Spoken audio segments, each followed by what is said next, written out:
Assalamualaikum warahmatullahi wabarakatuh. Kita baru dapat berita dan makluman tentang dua event yang berlaku ketika New Year baru-baru ni kemarin, iaitu yang berlaku di sekitar Sunway, iaitu tentang konsert Pinkfish. 4 orang mati.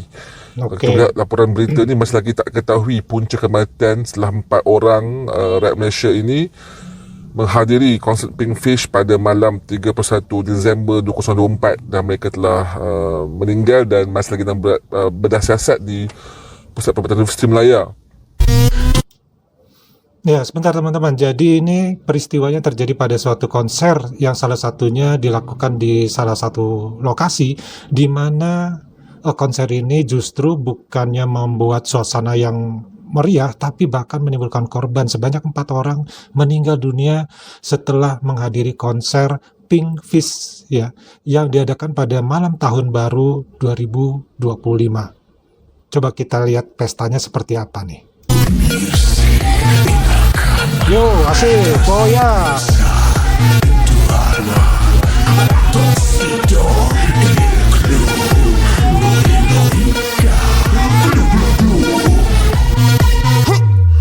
O'Malley, ratoncito le gusta danza cuando estudió en la escuela. Pajarita se curte botín cuando visita a su abuela. Si necesita una amiga, hablar con ratoncito. Si quieres ser mi amante, debe ser alta y delgadita. Lunes, martes, ratones, pez, miércoles, jueves.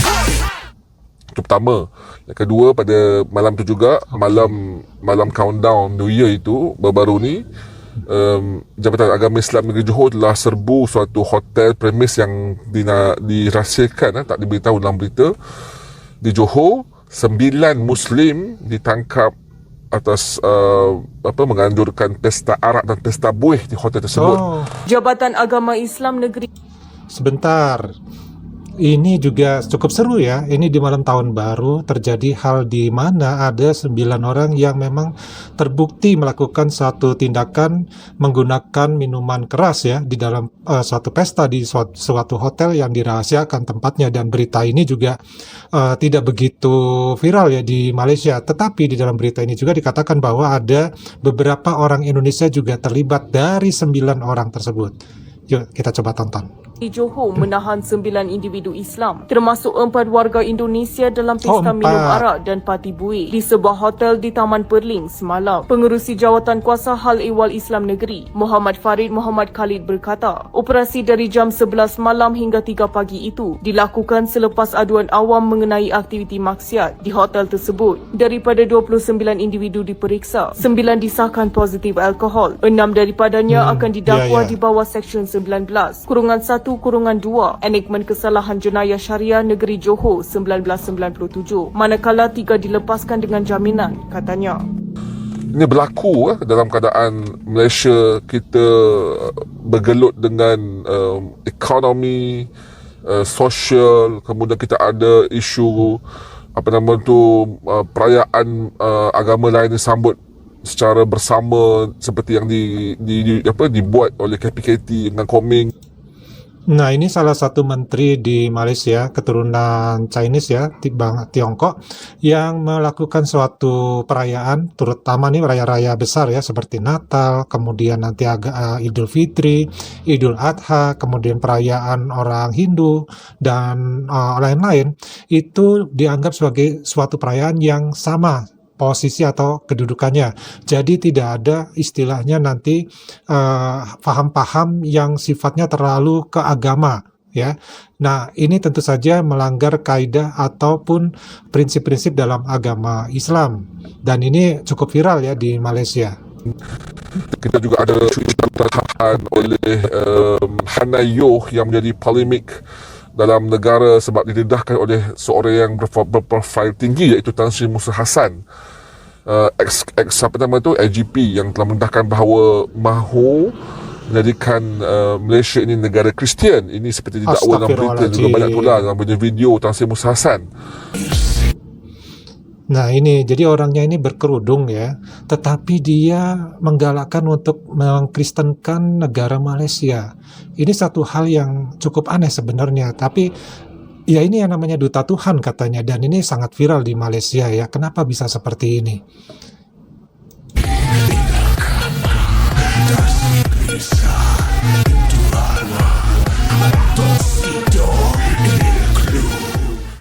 Ini semua adalah malapetaka yang berlaku apabila kerajaan hari ini lemah dan dia tidak berdaya untuk membendung budaya-budaya hedonisme, apatah lagi percampuran pergaulan yang tidak boleh kita katakan Benar, yang tidak boleh kita biarkan berterusan, dan mesti ada tindakan, dan kerajaan mesti bertindak. Sebab bila ada kuasa, kita boleh memandu rakyat untuk menganjurkan program-program yang baik.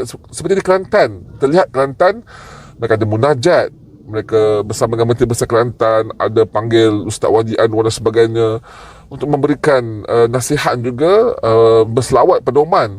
Kita juga ada di Terengganu juga, mereka ada indahnya hidup bersyariat Terengganu.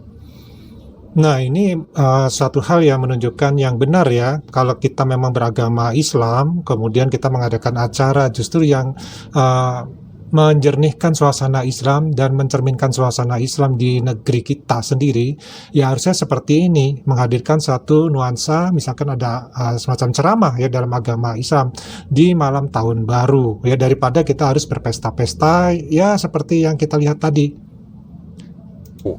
Memanggil Ustaz Zaidrus, tokoh murabi sejuta ummah ini, untuk memberikan nasihat dan sebagainya, selawat dan sebagainya. Kita boleh buat sebenarnya kalau kita kuasa. Tapi jangan kita nak beri kredit juga kepada Kerajaan Negeri Selangor. Cuba Kerajaan Negeri Selangor aneh menjemput Gus Azmi, tak silap saya, seorang pendakwah Indonesia yang merokok dan sebagainya, dan kabarnya pada asalnya dibatalkan. Ya, jadi ini sebenarnya dia salah mengundang ini ya, Gus ya, yang diundang ini Gusnya salah. Masih ada kok Gus-Gus yang lain yang tidak merokok yang bisa mewakili kaula muda, sehingga menginspirasi bagi kaula muda untuk mengikuti ajaran agama Islam dengan benar ya. Jadi ini salah mengundang orang.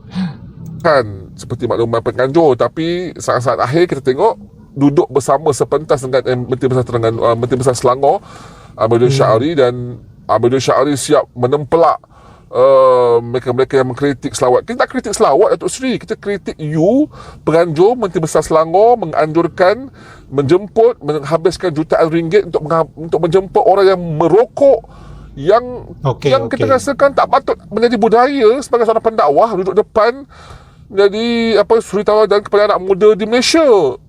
Ini tak tahulah macam mana Selangor boleh meneruskan program-program yang baik seperti ini dicampur adukkan dengan menjemput orang-orang yang orang kata tidak elok budi pekerti sesuai dengan budaya Malaysia, yang tidak menjemput pendakwah yang merokok. Tidak ada guys selama ni. Jadi Selangor telah memudahkan budaya yang tidak baiklah bagi kita. Apapun kita tengok, ini satu kebimbangan kepada umat Islam. 2025 ni adalah tahun kita untuk mengembalikan kekuatan umat Islam. Kita mesti pastikan kita tahu ke mana kedudukan kita. Negara ini negara majoriti umat Islam. Islam adalah agama bagi persekutuan. Tapi kita lihat semakin lama semakin terhakis. Semakin lama kita melihat negara ini semakin mundur ke belakang, jauh terpuruk ke belakang dengan masalah-masalah yang rencam ini, menyebabkan kita rasa rakyat mesti bangkit. Anak muda kena bangkit.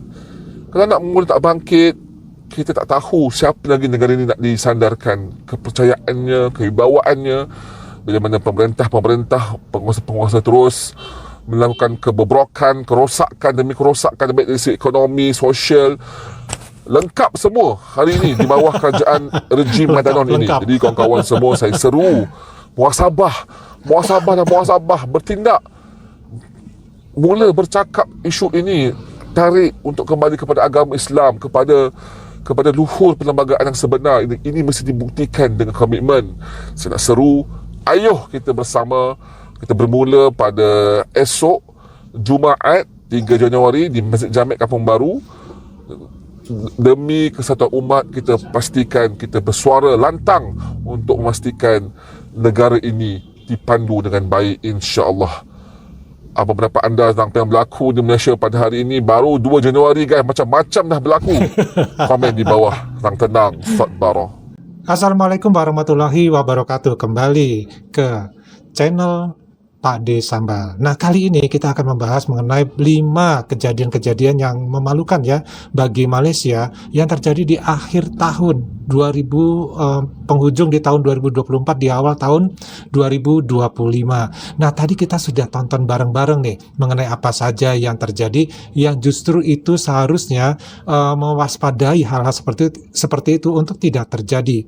Jadi di awal tahun 2025, tren hedonisme mulai menguasai gaya hidup masyarakat Malaysia, dan ini nampak jelas dari pola penyambutan di di malam hari tahun baru 2025.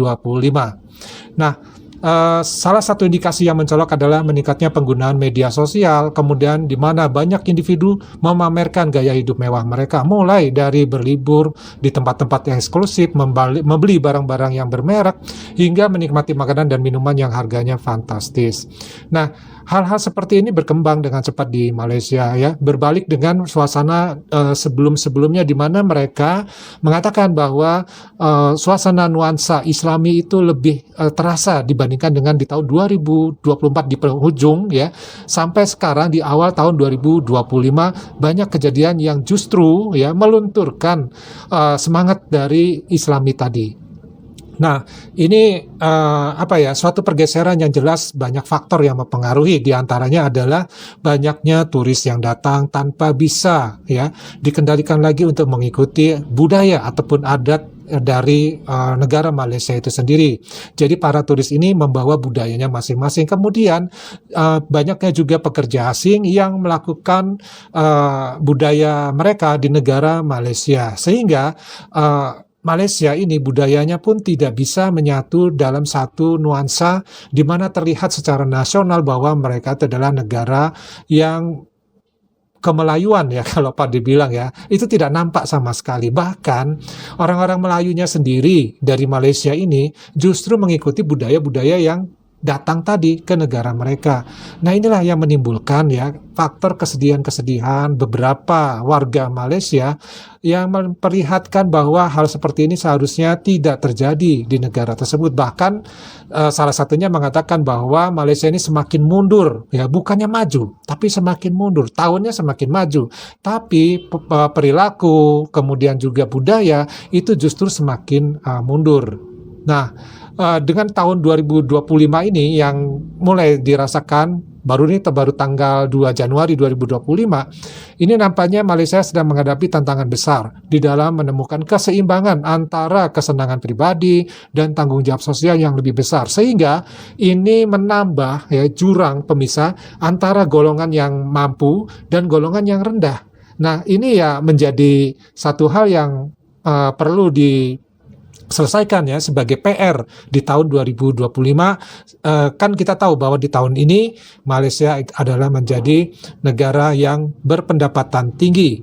Nah, mudah-mudahan hal ini memang bisa diwujudkan ya, karena sampai sekarang belum ada deklarasi bahwa di tahun 2025 ini Malaysia sudah mencapai tahun di mana mereka mempunyai berpenghasilan tinggi. Oke, daripada cukup dulu, kita ketemu lagi di video yang lainnya. Wassalamualaikum warahmatullahi wabarakatuh. Salam.